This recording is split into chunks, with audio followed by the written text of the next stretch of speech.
मिथिंगा जोब्बायमोन दिनै ओमफ्राय ओइयाव मा होनो हाजोआव थांनो नागिरदों औवा नायहैनो बिसिनो औ ओरैनो दावखोलाय दै लाबाय जाबा लाबाय औवा नायहैनो नागिरदों हाजोआव मोनगोना मोना थांनायसै र' दा माबायदि जायो मा गामिनिफ्राय थांगासिनो जायखिजाया जेबो मिथिया मा गामि हाया गोमो जोबखा लामाया गोजा जोबनो नै माबाबाथाय दोला जोबखागोन बिराद गोरायै थाबानायगोन हाया लागाव कार्बि आंलंनि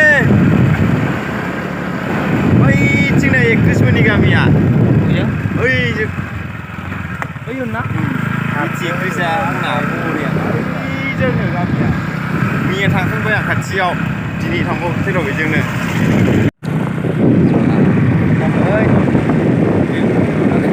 कार्बि आंलं जों बेरायदों नै माबायदि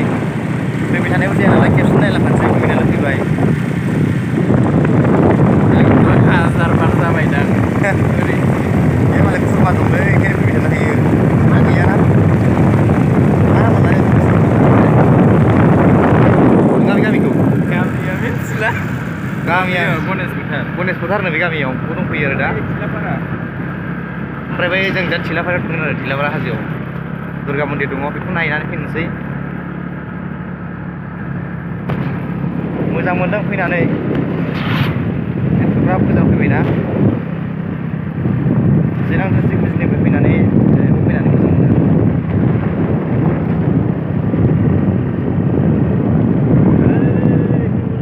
गामिया ओइ हाजो दं नै हाजो थांसै समायना गामिया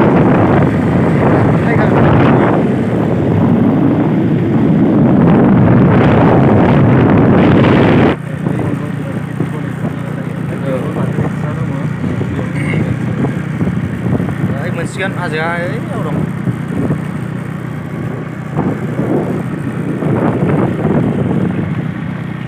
लांफाथारगोन आं नोंखौ कार्बि आंलंआव कार्बि आंलंनिफ्राय बिजनेससिम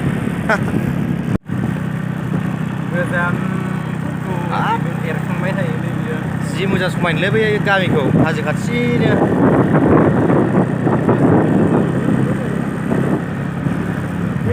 हाजोखौ आंनाबो 10 तारिखआव हाबा दङ मेकआप खालामनाय बेयावनो नांदों आरो ओंखारबाय नै हाजोआ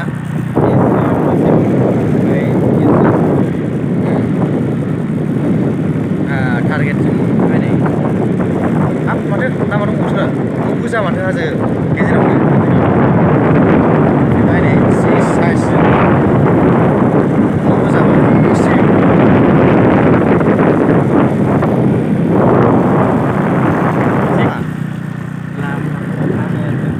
जि बरिया न' गोजानि हाजो गेजेराव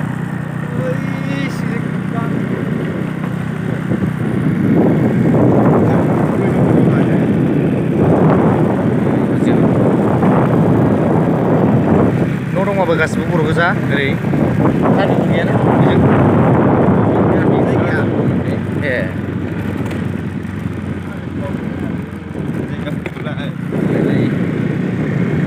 बरिया टारगेटआव संबाय जोङो गोसोखौनो बहा दोननो जालायबाय नै बे वाटारफलाव थांनाय बायदि मोनखाबाय बे फंबायनि थाखायनो जों नुफैबाय जोङो फंबायाबो खिन्थु गामिनि नङा बिदि सनितपुरनिसो सनितपुर राङापारानि थाइगेरगुरि ना थाइगेरगुरिमोन ना गामिया नोंसिना थाइगेरबारि गामिनिसो फैबाय जायखिजाया फैनानै बरिया मोनबाय हाजो गोजानै हाजोआव न' दङ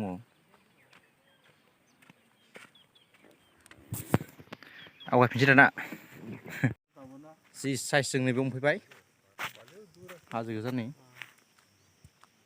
बेरायै बेरायै फैबाय दा बैथिं थांबावगोन जोङो बैथिं नैबे थांबावगोन स्कुटिसो फैदों नै स्कुटिस लाथ'नानै फैदों बरिया फैनानै गोसोखौ जि मोजां मोनबाय बिदि लंपेन्टनि हिस्ट्रिजों बिसोरनि जारु हासिब मोनबावोसो नै जारु हासिबखौ बिसोरो बावनो दानानै बावनो बानायो nih laboring keren-keren.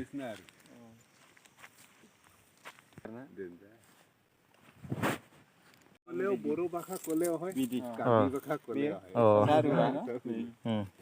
Bicara biosum kaya besar haji kiti kalaman ini. Haजोआव खेथि खालामो नोंसोरो? Mora dukan tuh. Songket. Sini Pak. Lengsar. Gas. Ini gas pora आरो दुकाना सासे धान सान राखे. ओइ हाजो जायो गासिबो बिसोर बे जारु हासिबखौ बेयाव खेथि खालामनानै बिसोर बेनिफ्राय दाननानै फायखारिनो फानहरनो गावसोर बानायनानै बैथिं खेथि खालामो दा नायनो गोरों र' মই ইয়াৰ নহয় মই এই জাগাৰ নহয় মই কিবাৰ হে তেজপুৰ শোণিতপুৰ বহুত দূৰ দূৰ না এইটো জাগা কি নাম কয় এইটো গাঁও জয়দা জয়দা জয়দা না জয়দা itu kin Karbi নাম নেকি জয়দা নামটো মানে কাৰ্বি ভালে আৰু তুমি যাব অ নিজলে আপোনাৰ কিবা হৰকাঠি পাব অ হৰকাঠি মানে নদীৰ নাম গাঁও আছে না ইপনে গাঁও নাই गोथांसि मा যাব নোৱাৰিব আৰু এটি অলপ খাল আছে এইখনে ইয়া অ তাত ৰাখিছে আকৌ এই দলংলৈকে যায় কিমান যাব পাৰিম এই দলংলৈকে যাব পাৰিব মটৰচাইকেল দি बिथिंखौ केनेका आइकाइयाथ' नै बिसोरो जारु हासिबखौ बनि खेथि खालामनानै ओमफ्राय दाननानै लाङो नै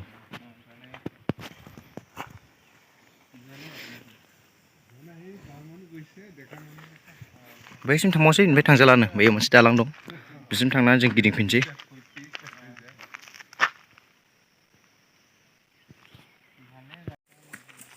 दासिम हाजो गंफैबाय नै सासे होलांबाय गाखोलांनाय फैदो दाना थांफिनसै जोङो जाबाय बिसिम नुफैनानै गोजोनबाय गोसोखौ दा जों बेराय मोनफैबाय बे मन्दिराव गाखोबाय जोङो नै बेयाव मुरथि दङ बेनि मन्दिरा जि साइज अन्थाइ गोजा अन्थाइ गिदिर गिदिर दङ नै बिथिं गाहायाव दं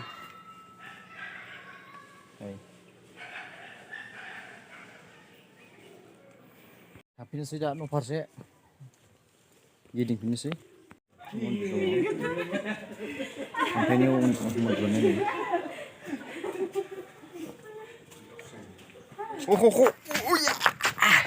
ओंखारबोफिनबाय जों बिनिफ्राय जोब्बाय जोंना नै बेरायनाया दिनै उमुख थांखो गेदा ओइलाय इसे मोनफैबाय दा जों मेंबाय ओंखामबो मोनजायाखै न'आव थांफिननांसिगौ मेंबायलै नै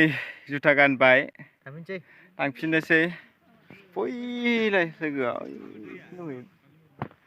दा बेखिनियानो दिनैनिया होनबा बाय बाय उनाव लोगो मोनबावगोन दानिया नेक्स्ट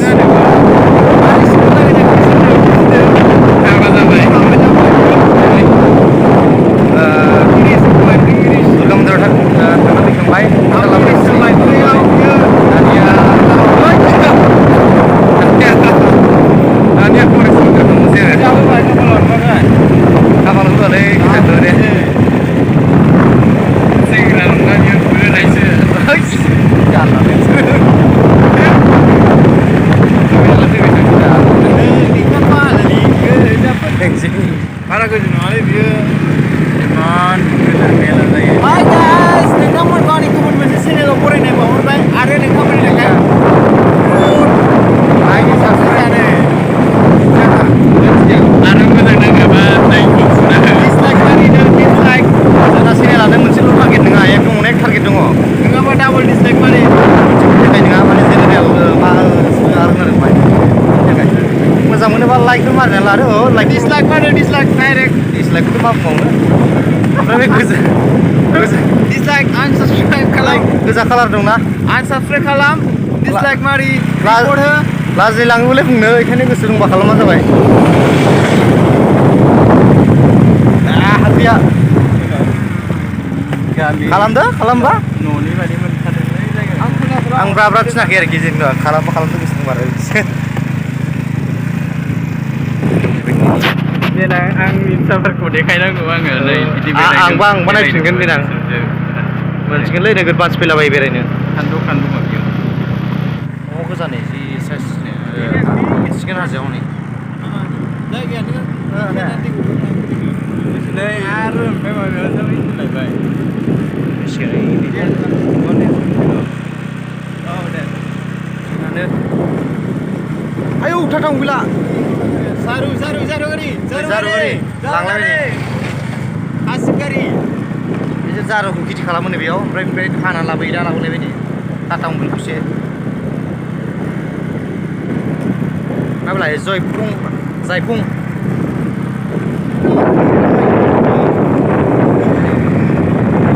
हाजो सेर सेर गामि जा समायनाथार जायगाफोरा समायनाथारलै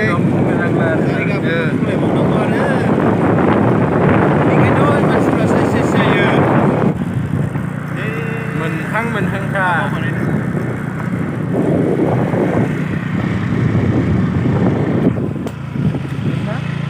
टें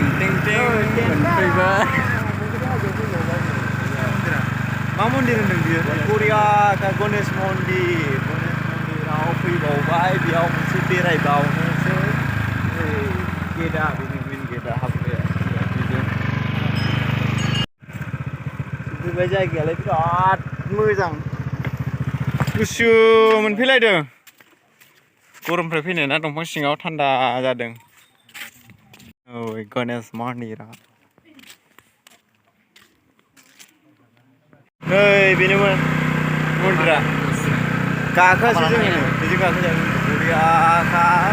ओइ बुंलायबावनांगौ जायगाफोरखौ बैयो दंबाय हनै होनाय बे नङा मिथिबाय बिराद मोजां नै हाजो जों हाबथ'ला बहाय बेयाव हाबथ'ला जोङो गनेशना जों बायदि सेंग्रा आरो सेंग्राफोरखौलाय माथो नायबावनो मिथिं नायनो थांग्राफ्रा बेसेबांबा बुरजा ज' जानानै दं न'खौ गारि नेगासिनो दं बुरजाबान